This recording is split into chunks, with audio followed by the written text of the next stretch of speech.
Okay, hello guys. सो आपण बघितलं above principal basically काय की जे एखाद्या ॲटममध्ये इलेक्ट्रॉन्स असतात 20, 30, 12, 10, 2, ते इलेक्ट्रॉन जेव्हा आपण अरेंज करतो तेव्हा त्या अरेंजमेंटचा जो सिक्वेन्स आहे तो सिक्वेन्स बेसिकली आपण ऑलरेडी बघितलेला आहे. ओके, म्हणजे 1s नंतर 2s, 2s नंतर 3s, पण तो ॲक्च्युली सिक्वेन्स कोणी दिला, कुठून तो आला, तर ते सांगण्यासाठी आपण अबव प्रिन्सिपलचा यूज करतो. अबव प्रिन्सिपल आपल्याला सांगते की बा तुम्ही या सिक्वेन्सने इलेक्ट्रॉन अरेंज करा. तर ते अबव प्रिन्सिपल वापरताना आपल्याला एक n+l रूलची गरज पडते आणि तो n+l रूल कसा अप्लाय करतो आपण ते आता बघू. तुम्ही ते सगळे 5-6 पॉईंट्स बघितलेले आहेत.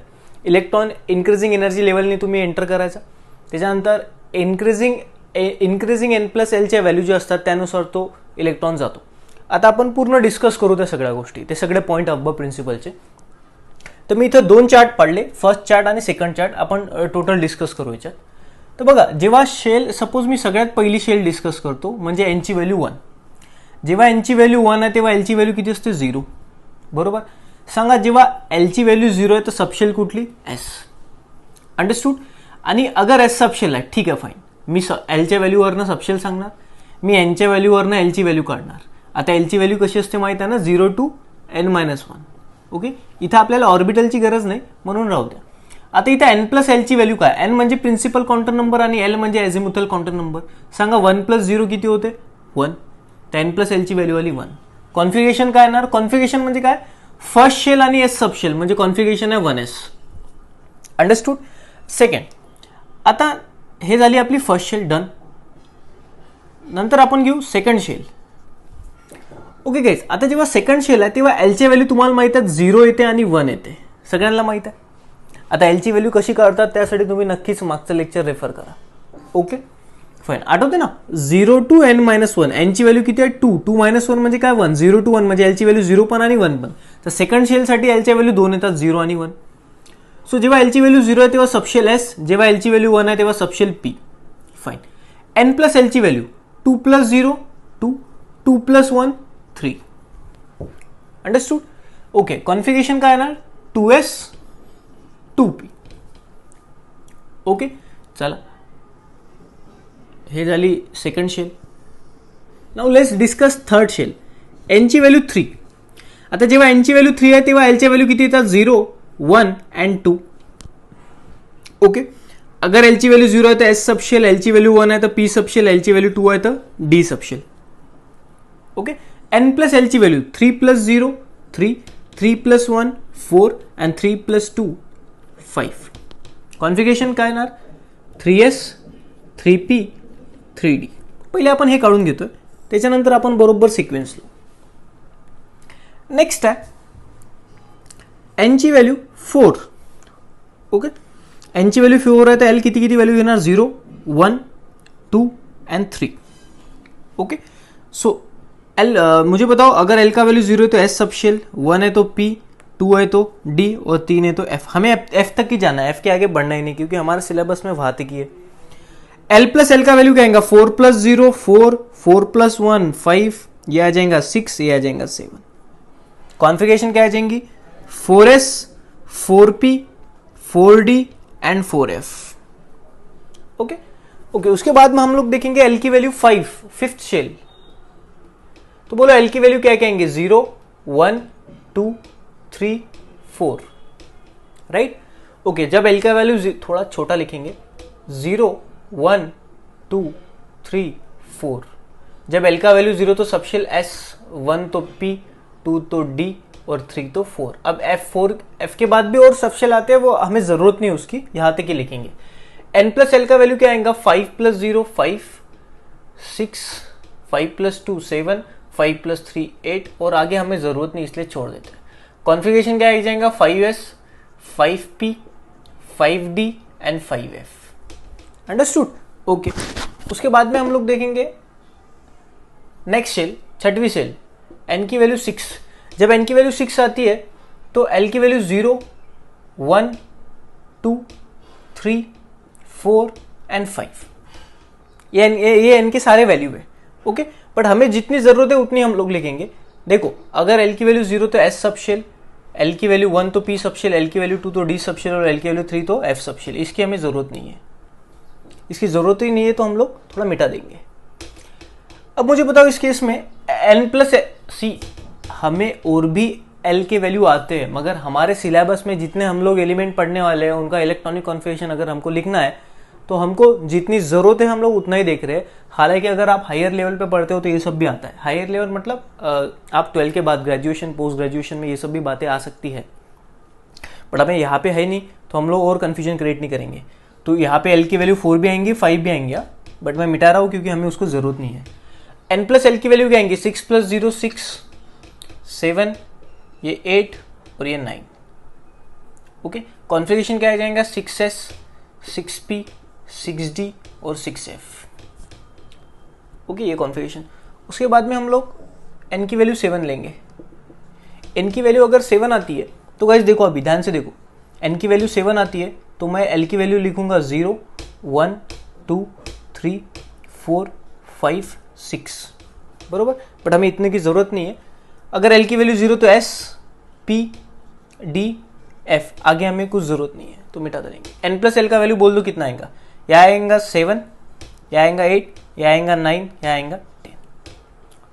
ओके गाइस, तो कॉन्फ़िगरेशन क्या आ जाएंगे? 7s, 7p, 7d and 7f।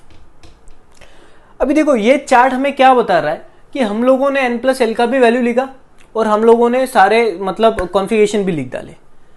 अब प्रिंसिपल क्या बोलता है कि सबसे पहले इलेक्ट्रॉन उस ऑर्बिट में जाएगा जिस ऑर्बिट का n प्लस l वैल्यू कम है। अब मुझे बताओ, ये n प्लस l वैल्यू का ये जो चार्ट दिख रहा है आपको, ये बहुत बहुत इंपॉर्टेंट है। अभी ये बहुत इंपॉर्टेंट है, अभी ये आपको देखना है।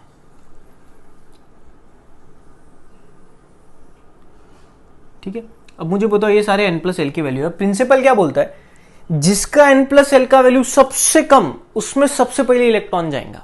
अब मुझे बताओ सबसे कम n प्लस l का वैल्यू किस ऑर्बिटल के दिख रहा है? इस ऑर्बिटल के। देखो n प्लस l की वैल्यू 1 है, सबसे कम है, तो सबसे पहले इलेक्ट्रॉन किस में जाएगा? 1s में। आई बात समझ में? सबसे पहले इलेक्ट्रॉन जाएगा 1s में, तो मैं लिख देता हूं 1s। सीक्वेंस लिख रहा हूं मैं। ओके ओके, या तो फिर मैं यहां पे सीक्वेंस, सारे सीक्वेंस यहां पे लिखता हूं। सबसे पहले इलेक्ट्रॉन जाएगा 1s में, चलो ठीक है। अब उसके बाद में n प्लस l का वैल्यू थोड़ा बढ़ गया, आ गया 2। अभी मुझे बताओ पूरे चार्ट में 2 कहीं दिख रहा है क्या आपको? नहीं, यहां पे दिख रहा है 2। तो इसके बाद इलेक्ट्रॉन किस में जाएगा? इस वाले ऑर्बिटल में। ये वाले ऑर्बिटल कौन सी? 2, क्योंकि इसका नंबर l प्लस l का वैल्यू 2 है ना। इसका l प्लस l का वैल्यू 1 था, सबसे कम था, तो इलेक्ट्रॉन सबसे पहले इसमें जाएगा, इसलिए मैंने लिख दिया 1s। उसके बाद में थोड़ा उससे बड़ा और नंबर 2 है, तो इलेक्ट्रॉन कौन से ऑर्बिटल में जाएगा? 2s, तो 1s के बाद आ जाएगा 2s। अब देखो 3, अब 3 की यहां पे 2 वैल्यू है, तो हमने छठवां पॉइंट क्या लिखा था प्रिंसिपल में, लास्ट क्लिप में, कि अगर n प्लस l का वैल्यू सेम होगा उस केस में इलेक्ट्रॉन उस ऑर्बिटल में जाएगा जिस ऑर्बिटल का n का वैल्यू छोटा है। अभी मुझे बताओ, इसका भी वैल्यू n है और इसका भी वैल्यू n है, बट अब ये दोनों ऑर्बिटल है, बट इन दोनों ऑर्बिटल में आप नोटिस करो n का वैल्यू किसका छोटा है। देखो इस वाले के लिए n का वैल्यू 2 है और इस वाले के लिए n का वैल्यू 3 है। तो मुझे बताओ इसमें पहले इलेक्ट्रॉन जाएगा इसमें, आप बोलोगे सर इसमें जाएगा बाद में इसमें जाएगा। अंडरस्टूड? सो सबसे पहले इलेक्ट्रॉन 2p में जाएगा, बाद में 3s में जाएगा। और कहां पे आपको 3 दिख रहा है क्या? और कहीं पे 3 दिख रहा है? नहीं, और कहीं पे 3 नहीं। तो देखो पहले इलेक्ट्रॉन इसमें जाएगा 2p में, उसके बाद में 3s में जाएगा। क्यों? कि जब भी n प्लस l का वैल्यू सेम होता है उस केस में आपको वो वाले ऑर्बिटल में इलेक्ट्रॉन डालना है जिस ऑर्बिटल का n का वैल्यू छोटा है। ये देखो n का वैल्यू 2 है, यहाँ पे n का वैल्यू 3 है, तो पहले इलेक्ट्रॉन 2p में जाएगा, बाद में 3s में। सो 2p उसके बाद में 3s। ठीक है, अभी देखो 4। अब तुम्हारे चार्ट में 4 अगर आप नोटिस करोगे तो 4 2 बार है, यहां पे भी है और यहां पे भी है। और कहीं पे है क्या 4? नहीं, बस 2 ही बार है, 4 यहां पे है और यहां पे। अब ऑफकोर्स 3 के बाद इलेक्ट्रॉन 4 में जाएगा, बट यहां पे 4 तो 2 बार है, यहां पर भी है और यहां पर भी है। तो रूल क्या बोलता है? उस वाले ऑर्बिटल में इलेक्ट्रॉन डालो जिसका n का वैल्यू छोटा है। बोलो इसका n का वैल्यू 3 है, इसका n का वैल्यू 4 है, तो पहले 3p में जाएगा, बाद में 4s में जाएगा। सो 3p में, बाद में 4s में। आई बात समझ में? ओके, चलो अभी हम लोग n प्लस l का वैल्यू 4 तो हो गया, अभी 5। अभी देखो 5 कितने बार है? 1, 2, 3। देखो 3 बार 5 है। अभी 5 वाले में तो इलेक्ट्रॉन डालना है, बट कौन से इसमें डालने का? जिसका n का वैल्यू छोटा है। इसका n का वैल्यू 3 है, इसका n का वैल्यू 4 है, इसका n का वैल्यू 5 है। तो सबसे पहले इलेक्ट्रॉन 3d में जाएगा, बाद में 4p में जाएगा और उसके बाद में 5s। सो 3d 4p बाद में 5s। Are you waiting guys? ठीक है, 3d 4p बाद में 5s। चलो n प्लस एल का वैल्यू 5 खत्म, अभी n प्लस एल का वैल्यू 6। अभी देखो n प्लस एल का वैल्यू 6 कितने बार है? यहां पे 6, यहां पे भी है 6, यहां पे भी है 6। ओके, अब देखो ये वाला n प्लस एल का वैल्यू 6 है, इसका ऑर्बिटल 4d है, इसका ऑर्बिटल 5p है और इसका ऑर्बिटल 6s है।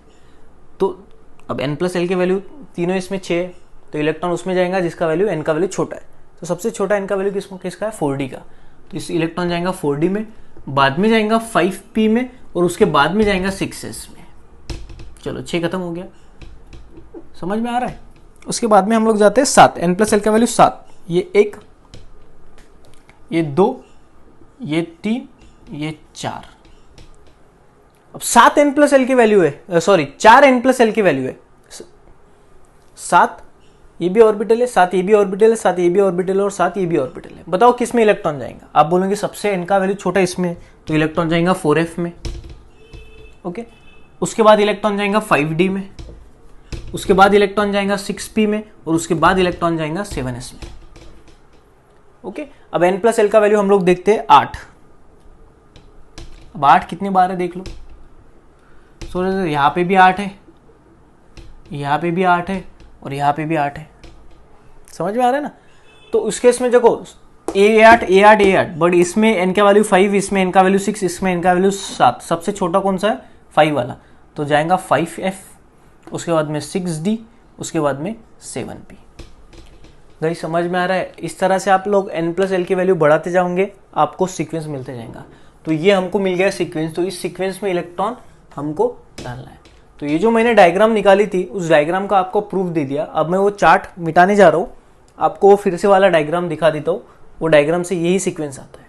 ठीक है, तो ये सारा प्रूफ हो गया अबव प्रिंसिपल का, अबव प्रिंसिपल की हेल्प से, कि हम लोग किस तरह से इलेक्ट्रॉन फिल करते हैं।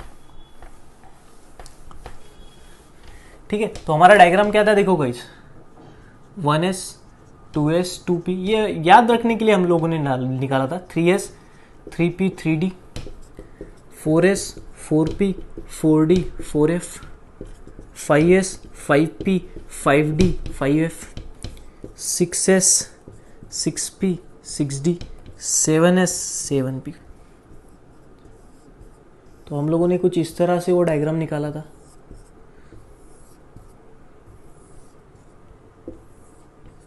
देखो सबसे पहले इलेक्ट्रॉन किस में जाएंगे? 1s में, हाँ जी है। उसके बाद में 2s में, हाँ ठीक है, मैं टिक करता हूँ, करेक्ट है करेक्ट है। उसके बाद में 2p में, ओके। उसके बाद में 3s, ओके। उसके बाद में 3p, ओके। उसके बाद में 4s, ठीक। 3d, देखो 3d। 4p, देखो 4p है। उसके बाद में 5s 5s। उसके बाद में 4d 4d, 5p 5p, 6s 6s, 4f 4f, 5d 5d, 6p 6p, 7s 7s। उसके बाद में 5f 5f, 6d 6d, 7p। आई बात समझ में? तो इसका मैंने आपको प्रूफ दे दिया। ये डायग्राम कहाँ से? तो ये तो याद रखने के लिए हम लोग देखते हैं। हालांकि इसके पीछे जो बड़ा रीज़न है वो है अबव प्रिंसिपल। और अबव प्रिंसिपल हमको बताता है कि इलेक्ट्रॉन हम लोग किस तरह से फील करते हैं। तो यहाँ से हम लोगों को एक बात समझ में है कि जितनी ऊपर की शेल होंगी उसका उतना एनर्जी ज़्यादा होगा। ओके, जितना शेल छोटा होगा, पहला शेल होगा तो उसका एनर्जी सबसे कम, दूसरा शेल उसकी एनर्जी थोड़ी ज़्यादा, तीसरा शेल एनर्जी और ज़्यादा। तो जैसे जैसे हम लोग शेल बढ़ाते जाते हैं एनर्जी बढ़ती जाती है। और ज़्यादा एनर्जी में कभी भी इलेक्ट्रॉन रहना पसंद नहीं करता, क्योंकि इलेक्ट्रॉन ज़्यादा एनर्जी लेके अनस्टेबल होता है। इलेक्ट्रॉन सबसे ज़्यादा स्टेबल वहीं पे होता है जहाँ पे एनर्जी कम होती है। आई बात समझ में? पक्का? तो गाइज ये था बहुत ही बड़ा और बहुत ही इंपॉर्टेंट टॉपिक तुम्हारे लिए कि अबव प्रिंसिपल। इसके ऊपर बहुत सारे क्वेश्चंस पूछे और पूछेंगे भी आगे। Okay guys, so I hope आपको समझ में आऊँगा ये सब। Thank you so much.